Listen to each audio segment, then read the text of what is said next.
उहा घड़ी हर माण्हूअ जे जीवन में ईंदी आहे जॾहिं असांखे सभु छॾे करे मथे वेंदा आहियूं त छा हलंदो आहे? बैंक बैलेंस, धन दौलत, पुट परिवार कुझु न, कर्म गॾु हलंदा आहिनि। प्रभुअ जी भक्ति साण हलंदी आहे।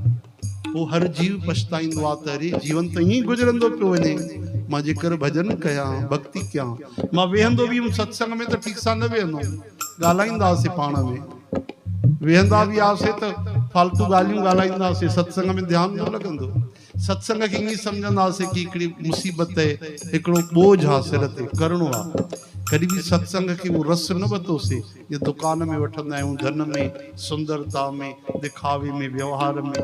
उहे भगवान जे भजन खे कॾहिं न बणायोसीं साध संगत। ओहो, सत्संग बि मनोरंजन ठही वियो आहे। चओ हरे राम। जेको जेतिरो सुठो मनोरंजन करे ओतिरी कमाई। त सत जो संग काॾों अचे। चओ हरे कृष्ण।